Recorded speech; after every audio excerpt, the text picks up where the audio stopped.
When you say that Tier 1 banks did certain things, can you tell us what some of those certain things were? Yes. They did many things, but two things stand out in my mind as being most important. The first being that the bank could lend a large amount of money to Enron, usually in a short amount of time. And over time, we designated that level of lending to be about $1 billion.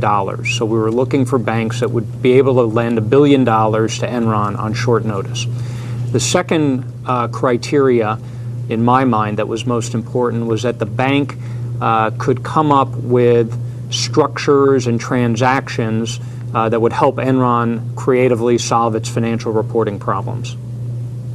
What do you mean when you say solve Enron's financial reporting problems?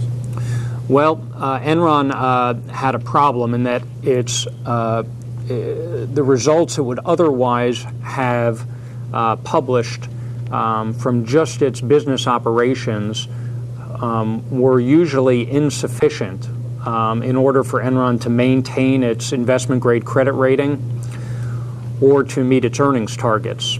And we were looking with banks who could help us solve this problem, meaning doing transactions that would, as we described internally, fill the gap between what was really happening inside Enron and the way we wanted Enron to appear to the outside world. Why not just record the funds flow as financing rather than try to figure out a way to create funds flow from operations?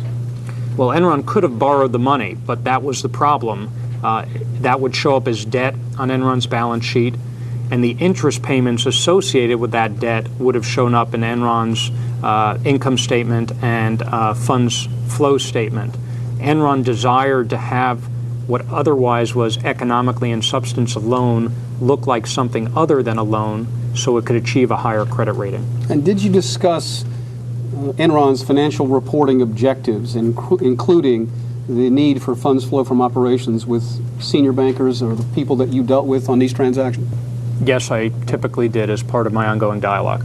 And did you believe that the folks you spoke to at those banks understood that the transactions were being done to create the false appearance of funds flow from operations? Based upon my conversations with them and based upon the types of transactions structures that they brought back to Enron to solve these problems, I would say yes. And why do you believe they understood your financial reporting objectives?